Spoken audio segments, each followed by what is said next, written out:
July, and then Ellie, had to go get her appendix taken care of, so that's why he's out this week. There's 2 other weeks that I'm filling in that were scheduled, even before the semester. I'm back at school, so everything was scheduled. Before the quarter started, and then I forget, there's another week in there I'm still filling in. I don't remember why. And at this point, this is my class, and Jeff will cover my very last Wednesday. We were doing the math, Jeff and I, and we get a bonus week as part of this quarter, just the way the Sundays fall. The last Sunday of this month is like on the 31st. And so for those who haven't spent a quarter with us here at Kleinwood, we don't start a new quarter on a Wednesday. So we'll start at September 7th will be the new quarter. So we will come now I'm going backwards. September, I want to say it's like the 3rd, will be our last Wednesday of this quarter doing this class. And then that next Sunday, that's when we'll start the next quarter, the fall quarter. Just to give you kind of a general preview, now that I do have a larger chunk of the class, I can provide an outline. So today we're going to finish up the 10 Commandments. I know y'all started those 10 principles last week. I got to watch most of it. Something happened to the stream, I guess, and so I didn't get to watch the last maybe 5 or 10 minutes. But I texted with Jeff a little bit. Yes, he replies to my text, and it's the same day. So I don't know what y'all's business is, but he responds to me. He covered mainly Sabbath and the importance of God, those first few commandments, like have no other graven images. I know there's a lot of discussion about how an image is reductive, and another reason God doesn't want to be an image, because he is much bigger than what we could even possibly imagine. And so we're going to cover the rest of them. I've got a way I'm going to do it, and so there might be one that we don't address as much, but we'll just kind of see how our discussion goes today. It could go any direction we need. And then the rest, I think this is how it'll look, but depending on our interest and our discussion and where today goes, it could go different ways. Jeff and I have gone through different arrangements this whole quarter, so we're very flexible. Next week, I'm anticipating covering the covenant, when they actually enter into it, chapter 24. Then there's a section that covers more than just the tabernacle, but most of it is about the tabernacle or the priests working in the tabernacle. So we'll address that subject that next week after that. Then my final week with everyone will probably be the golden calf, dealing with what happened, the fallout from it, and then I'll leave that last section for Jeff to finish out the quarter, renewing the covenant, and then actually getting ready to head out. All right. At any point, if anyone's got any questions, even if it's not even specifically tied to what we're covering, but you're looking down at the verses and something pops out to you, absolutely feel free to call it out. For those who didn't start the quarter with us, I'm one of the youngest people in this room, and y'all's experience collectively far exceeds what I might be having going on in my mind. So feel free to offer up anything, and we'll talk about it. And I expect a pretty good month. All right, so I wrote the number 1 and the number 2. So I'll start with an easy question. What are the 2 greatest commandments? Okay. I won't write all the words. Y'all couldn't read it anyway. Love God, and what's the second greatest commandment? Love neighbor. Okay.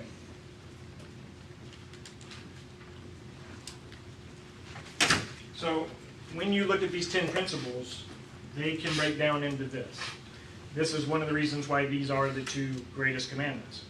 When Christ has that discussion with the rich young ruler, and he says, I've done those things. And he can name some of the commandments. He can name all the wonderful things he's done. It's because the way God have given these 10 principles here, that love God, love your neighbor are the 2 greatest commandments, because everything else hangs on those 2 things. So Jeff spent a lot of time covering the love God side of it, how to honor him and to think of him and how he wants to be kind of conceptualized in our lives and what makes him holy and set apart. When we get into our discussion of the tabernacle and the priests, we'll get into more of how we are sanctified and we prepare ourselves to enter into his presence. But we're going to focus kind of on this last section. And depending on how you break down the 10 commandments, the 10 principles, there could be 4-6 or there could be 5-5. That 5th commandment, honor your father and your mother. I mean, there's people who would put it in the love God section because the relationship of parent carries a special weight with it that connects us to godly authority and that relationship we have with him. When he describes his relationship with us, it is often as a father and children. And so honoring your father and mother, it takes a lot of very specific looks in our lives, just practically speaking, but it has many divine connections as well. And so that's the one that, should we have time, we'll talk about it. But I'm going to spend our time in the final 5. If there's interest and we don't have enough time for the 5th commandment, we'll get back to it. We can use time next week. So let's talk about those final 5. Next question's a little more detailed and tedious, but what are those commandments? Do not murder. All right. What it is. Not murder. Steal. False witness. All right. Probably.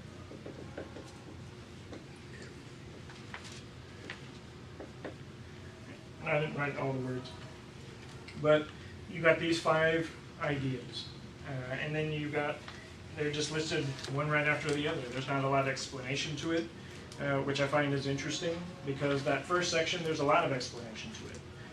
Those commandments, there's reasoning behind it, there's thought that God gives us. In these are super short. Of all the verses, I haven't done a comparison in Exodus, but these might be the shortest verses in Exodus. And on face value, they seem ultra straightforward. And absolutely, from a very large aspect, they are straightforward. Do not murder. Just don't do it. If you think it's murder, don't do it. Don't steal. There's no way to justify it. Don't do it. But as you extend it out, it's interesting how these are all written in the negative. These are things not to do. And so I thought I'd challenge us for a second to think about it. How would you put that? Like, what do you do? So we'll take one at a time. Do not murder. What do you do? Don't murder. I heard someone say not murder. I think I heard someone say. Love your enemy. All right, you love, right?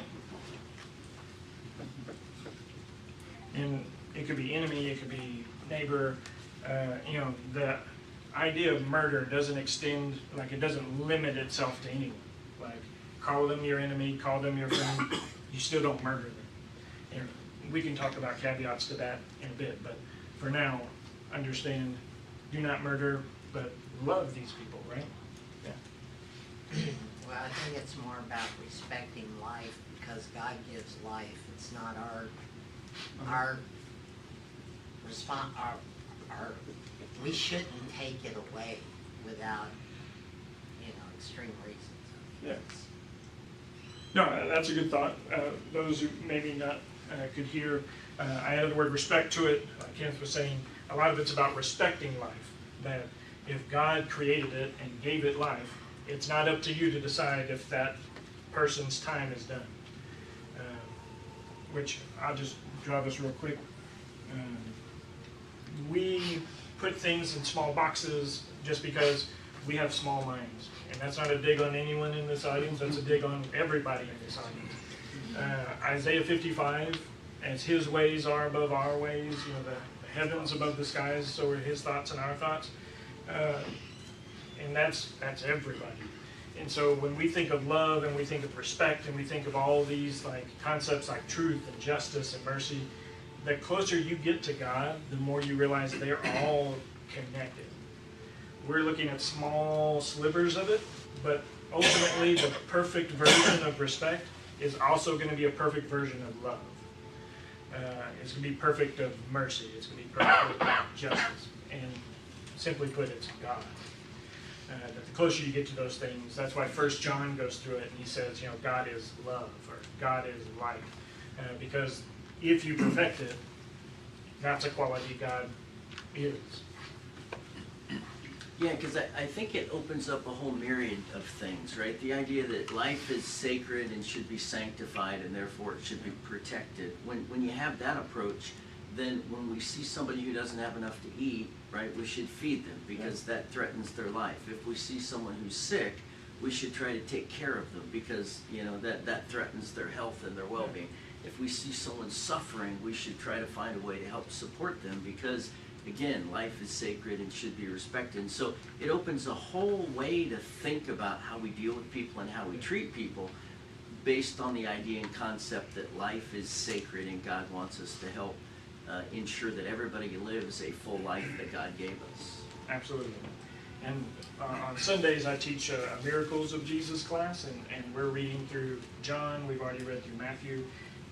Understanding this principle helps you understand Christ's interaction with all of, especially his enemies, the Pharisees, the scribes, the Sadducees. They came and they were pointing out these small technicalities and things, like keeping the Sabbath, and then he would return to bigger principles. He would return to, like, when you're passing through a field, you're not going to prevent yourself from eating because life is sacred.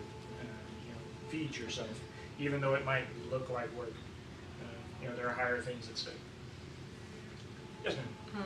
Also, I think if we just took this for what God tells us, we would spend less time talking about abortion. Like sometimes we spend a whole lot of time getting into the details of is it life and is and I think we as Christians, we should be moving forward in the perfection. We know that that's murder. Right. I mean, and this is the shift we see. Ultimately, I'll just go ahead and give away my surprise. We're gonna end up in the Sermon on the Mount is where we're gonna end up, and that is Christ shifting the whole discussion, right? Where you have heard it said before, and he takes these principles that they built. They thought they were doing these kinds of things, and he says you missed the point. Do not murder. Yeah, you shouldn't murder people. But if you even look at your brother to hate him, you've murdered in your heart. You've missed the point. And so, abortion, I mean, even taking it to a bigger scale, thinking about the way we treat the elderly, the way that we talk about people with, disabilities or marginalized populations, or, you just name it. A lot of our issues goes to a deeper issue of, do we value life? Do we respect what God has created? And that's probably the place, hopefully, we all get when we reflect with time. Speaking of those sacred things, it says, do not commit adultery. So then, what should we do? Be faithful. Yeah. A lot of this, we could go all over the New Testament and find references where it uses the word honor. Like honor your father and mother is the 5th commandment, but there's verses that talk about honor the marriage bed and keep it holy, keep it sanctified. There is a method to what God has done. There's reasoning behind it. Whether we want to decide we're going to understand it or accept it, God made it the way he made it. And that alone is a reason not to commit adultery. To be faithful. You made a covenant. Stick to that covenant. Yes, ma'am. And that's what, to me, like when you talk about the covenant, is like keeping your word. So it's like the lying, because that all goes along with the same thing. Yeah, the closer you get to the top, it all is mixed together. some of these are fairly straightforward, like do not steal. What should you do? Giving, or giving hard. Okay.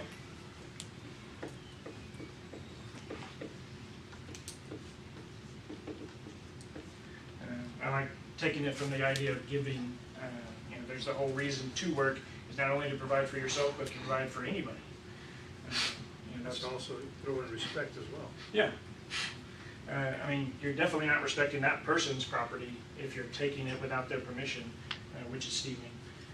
But you're not understanding, like you go back to all the things he's taught them even to this point in their trip through the book of Exodus. Did they have enough faith to accept that God was going to give them manna the next day? Or did they hoard as much manna as they could and find it rotten? Do they accept that God is going to take care of them in the Sabbath and not work? Or are they going to violate the Sabbath? Well, on the side of giving too, I think if you're able to give and there's somebody with need, you may be helping them from stealing. Yeah, that's true. They may be at a point and you get them at the right time. You help them out. You never know. You never know. Be content with what you have would be part of that, I think. Be content, that's a good one.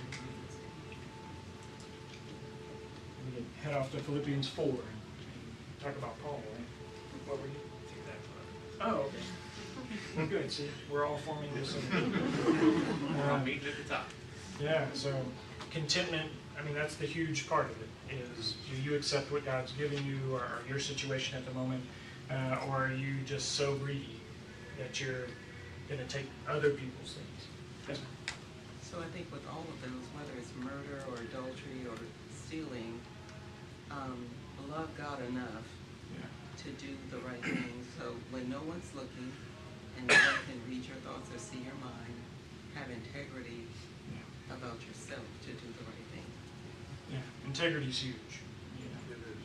We can claim to be all these things and do all these things, but how are we living it in our lives? Or is it lined up? We've kind of touched on these other ones. We do not bear false witness, so what should we do? Right, we're going to tell the truth. Which, if we're all honest, sometimes is really hard. Not that we are going around trying to lie or the purest definition of bear false witness. But I mean, sometimes people ask you questions and like, if I go full on truth, it's going to be hard for both of us. It's going to get awkward real quick. But if I veil it enough, if I go the Abraham route and tell the half-truth, well, she's my sister. Well, that was kind of true. Yeah, she was a sister. But the question was, is that your wife? You should have answered that truthfully. And so that's, again, Randy tells us about that tension, that pool, where we're trying to have our speech with grace seasoned with salt, but we're also shining light. And so if y'all figure it out, please let me know. I teach social skills a lot for a living, and that would be perfect. What you had just said too is the integrity factor goes into that as well. It's big time. Yeah. I got Charlie. I was just thinking how all this relates to being honest in all of these. You're taking things that aren't yours in every one of those cases. Yeah, honest is a great word, especially put here. Also, it kind of lines up with God hating a liar. Yeah. Bearing false witness, you're lying or you're being deceptive, and it tears at the very fabric of holiness and righteousness. And so it's a bad path. It's a bad characteristic to have or to play with. Well, and that cuts at the root of sometimes we might say, well, the end justify the means. Like I'm gonna fudge the numbers a little bit because my boss asked me to, and I'll get a promotion or I'll make more money or it's not worth it. And we hack away at our integrity. We hack away at our influence, our godliness. And in the end, it's never worth it. Timothy and some. Yeah, I think bearing false witness goes even further than just lying. Because you're talking about lying about a person or a situation that is going to harm you. Yeah. I mean, if you went into court and you lied on the witness stand, someone's getting hurt. Yeah. And lying's wrong, period. But when you talk about doing it in such a way that you know you're hurting somebody else, that's just double. Yeah. For sure. I think you can take it a step further, and sometimes it's just not saying anything at all. Yeah. You know, not being willing to testify on the behalf of someone when we know what the truth is, I think is a very true form of that false witness there.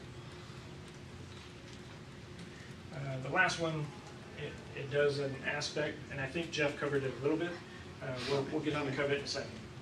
Yeah, I think as I look at murder included, but certainly the last four, the idea that comes to mind is when I do those things, I'm putting myself as the center of the universe.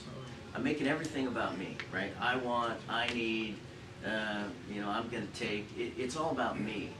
And, you know, the Bible is full of cautions and warnings about putting others first. Philippians 2:3-4. You know, in humility, value others above yourself, not looking for your own interest, but each of you to the interest of others. You know, the godliness of Jesus was, in fact, the fact that he put everybody else first and self last. And so if we're going to be disciples of Christ, being Christ-like, we need to put others first and ourselves last. And most of these, the problem with those are they live life with us first, and us is the center of the universe. Yeah.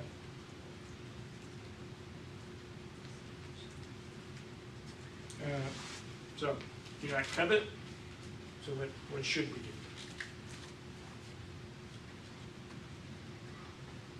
And I think we pulled some of this. Yeah, it overlaps a lot with steal. Be content. Be Yeah. content. Be thankful, that's a good one. I find it interesting on this one that you mentioned before. These are all really short, and then we get to covet, and there's like a specific list of things not to covet. And I don't know what to make of that, but just an interesting observation. Yeah. Doesn't leave much room. Verse 17 is the one that Brother Haskett's talking about. You shall not covet your neighbor's house. You shall not covet your neighbor's wife, or your male servant, or his female servant, or his ox, or his donkey, or anything that belongs to your neighbor. And I think some of it goes back to like covetousness, and this may be the part that I missed of Jeff's class last week. It sometimes lies at the heart of these other things. You know, if I want what my neighbor has, I could kill him. I could take his wife. You know, I could steal whatever possession, you know, the house, the ox. I could falsely testify and get others to falsely testify, and you know, then everybody else is taking care of my neighbor, and I take his things. Covetousness, not being content with the things that God gave us, or being thankful, that could motivate all of those things. Ahab with Ahab and Nabal's Yeah. vineyard, that covered a lot of those. Yeah. And not being able to celebrate someone else's blessing. Yeah. Yep. If I celebrate them, then I have to accept, you know, that I didn't get it, or you know, that they deserve it, and sometimes that's a hard pill. And I'm reminded of having a mind to work with your own hands and to do, because that eliminates any time to look out there on someone else or to be busy about doing God's business and working and pressing forward for yourself, you know, in the realm of God and others. Work to obtain, to have, take care of yourself, and then to give to those who are in need. So get working, get busy, doing something. And we don't go to 2 Thessalonians as much as maybe some of the other ones, but I mean that's one of the bigger themes in that book is, you know, first book they're wondering, well, if Christ were to come right now, why would I do anything else? And he has to kind of educate them about that. And then the next one is, hey, you need to get busy, you need to get to work. If you're not willing to provide for yourself or your family, you're worse than, you know, I think I never mentioned that. Infidel, a lot of other words in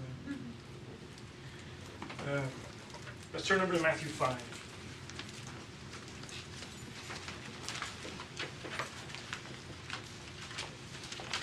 We'll get into 6:2 as well, but Matthew 5 and 6, it can almost function as a commentary, especially on these last 5 verses or 5 commandments.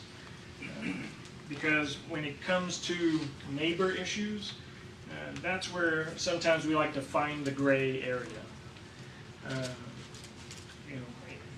If we take the time, we'll get into Matthew 15 as well, and we can create a system where we basically nullify all of these things because, well, what I think is really important, or this thing I need, the only way I can really get it is if I do these other things. And so we find ways around it. And so Matthew 5, you've got the Beatitudes there, but let's take the first one, murder. Do not commit murder. Matthew 5, verse 21 beginning.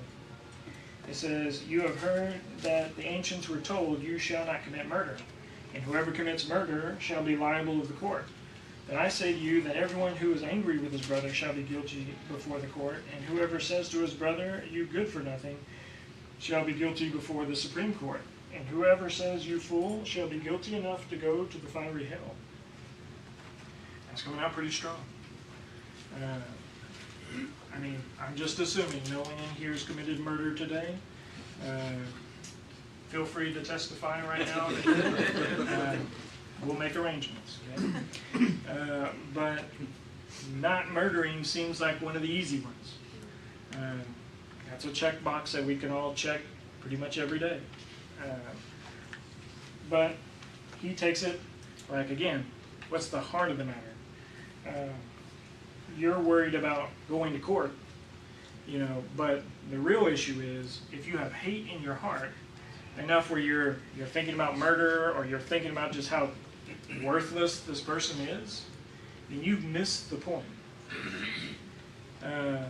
It's not about like the words he used. Like if I, had an issue with somebody and called him a good for nothing, and he's not necessarily making a new law. Like call him whatever you want, just don't call him a good for nothing.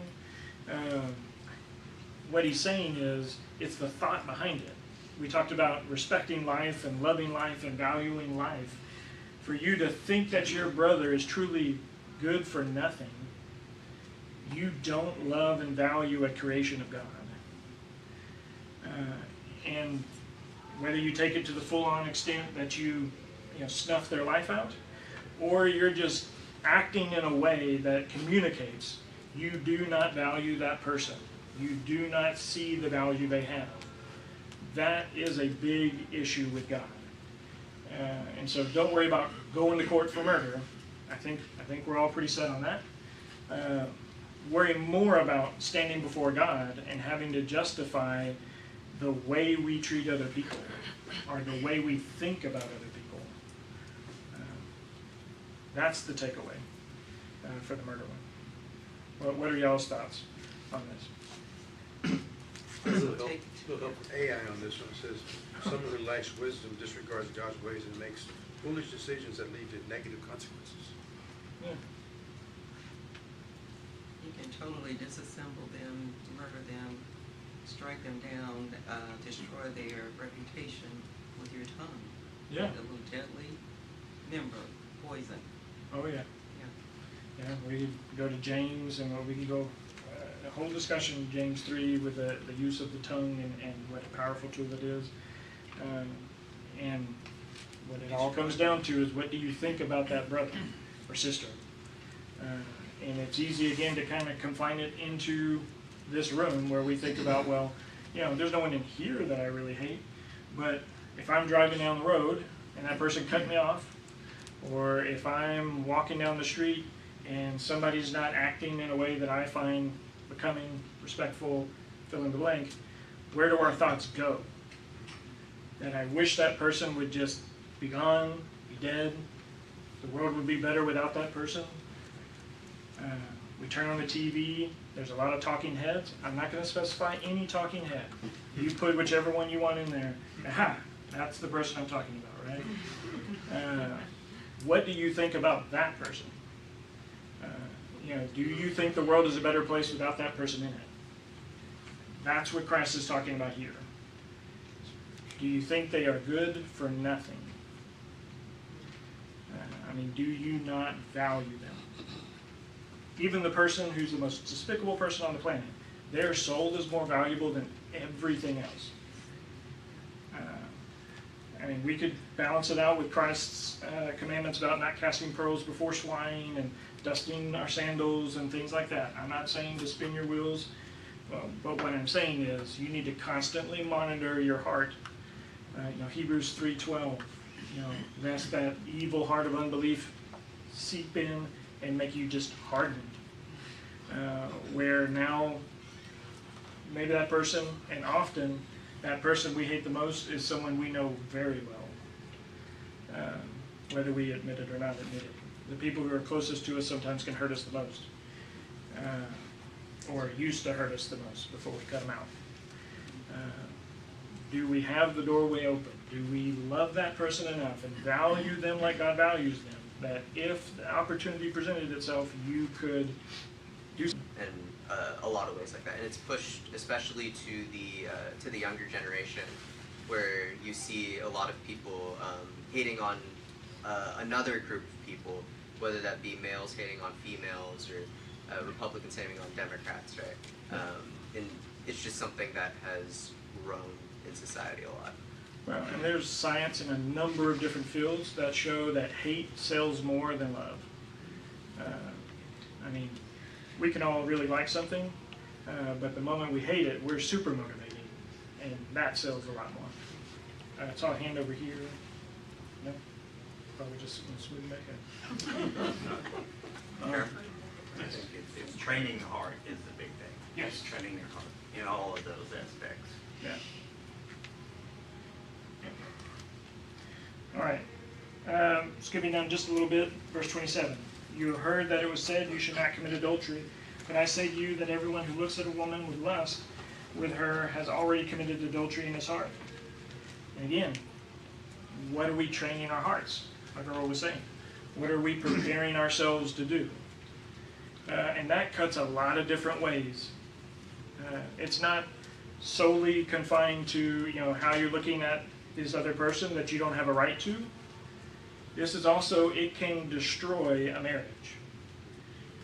If you're committing adultery, there probably are 2 marriages that are destroyed in that situation. And if you're entertaining thoughts, if you're reflecting constantly on this other person, whoever they might be, what you're not reflecting on is your wife, husband.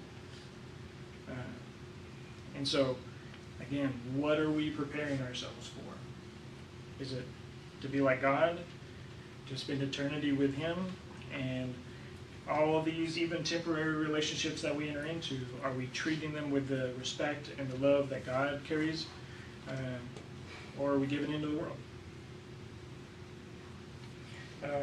He takes it to an extreme, just in the next few verses. If your right eye makes you stumble, tear it out and throw it away from you.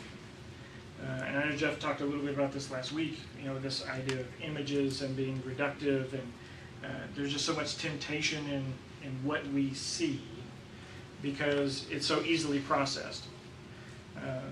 I'm a behavior coach by trade. I work in an elementary, and so I work with a lot of very undeveloped brains. Try to rationalize with a 4-year-old, and that is a fool's errand. But you work with a lot of visuals, especially with what you are doing. You're modeling, but also when people are escalated, they aren't hearing your words in a meaningful way. But you can show them a visual, and they'll process that much easier. That's the good side of visuals. What are you filling your mind with? What are you looking at constantly? And like Adrian said with the hate, the world is pumping hate out there because it sells. It gives them the things that they want. The world is also pumping images at you that will tempt you constantly.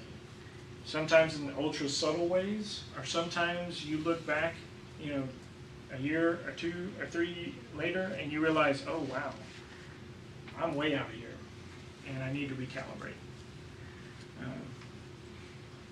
If your right eye offends you, pluck it out. You got to be willing to go all in with God and all in with Christ if you're going to make it in the first place, because God wants all of us anyway.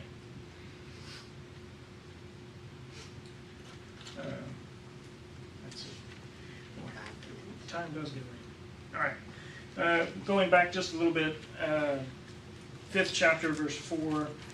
Blessed are those who mourn, and they shall be comforted. You go through all the Beatitudes. Blessed are those who hunger and thirst for righteousness, for they shall be satisfied. And you think about this concept of stealing. The ones that are pronounced blessed are those willing to accept and are willing to mourn the things that they don't have, or the situations that they're in. I can only speak from my own experience. A lot of what I do, especially when I work with parents or when I work with teachers, when I work with the adults, is to help them accept the situation that they're in. When they can grieve that, when they can accept that, then they can move forward with the things that they do want to do, or a relationship with their kid most of the time if I'm involved. When we think about stealing, what we emphasized was that you're not content. You're not accepting your situation, and you're lashing out. You're taking what other people have. Now you're not just harming yourself, but you're harming others. We can go into the 6th chapter, and we can look at, that God takes care of everything, including the birds. That He knows when a single sparrow falls. He knows the number of hairs on your head. So we have to learn to be content with what we have, because God is able to provide for all of us. And He does care about us. And then bearing false witness, Matthew 5 and verse 33 says, again you have heard from the ancients, you were told, you shall not make false vows, you shall fulfill the vows to the Lord. But I say to you, make no oath at all, either by heaven, for it is the throne of God, or by the earth, for it is the footstool of His feet, or by Jerusalem, for it is the city of the great King. Nor shall you make an oath by your head, or you cannot make a hair white or black. But let your statement be yes, yes, or no, no. Anything beyond this is of evil. And often, especially when you see Him coming so down harshly on covenants or false oaths, false vows, false witness, you're saying things that aren't true in a hope to manipulate the situation. Like, especially the Jews at this time, they had like levels of vows. Like if you vowed on the temple, but you didn't vow on the gold on the temple, it's kind of an ancient version of a pinky promise. Like, I said I'd do it, but we didn't pinky promise. Or, my fingers were crossed the whole time. We have ways of finding our outs, and it just degrades our integrity. It degrades our ability to say yes is yes and no is no. We've only got about a minute left. Does anyone have any thoughts on it? Well, just in each of these, when he tells you kind of the extent of the law and what it covers, the essence behind it, he also tells you how to address it. The murder, he says, go make amends with the brother. Don't hold the grudge. The adultery or the influence, avoid it. Get rid of it. So now with the vows, let your word be your bond, basically. So it's the negative and the positive. Don't do this. Here's how you handle that situation. Take it deeper, right? And it reminds me back in that James reference, where we're going to be slow to speak, but fast to listen. That would save a lot of this, is if we fully thought things through and saw them in the way God sees them. It would prevent a lot of it, all of it. All right. Next week, we might touch on honor your father and mother for a bit, and then we'll move into them entering into the covenant. Appreciate everyone's thoughts.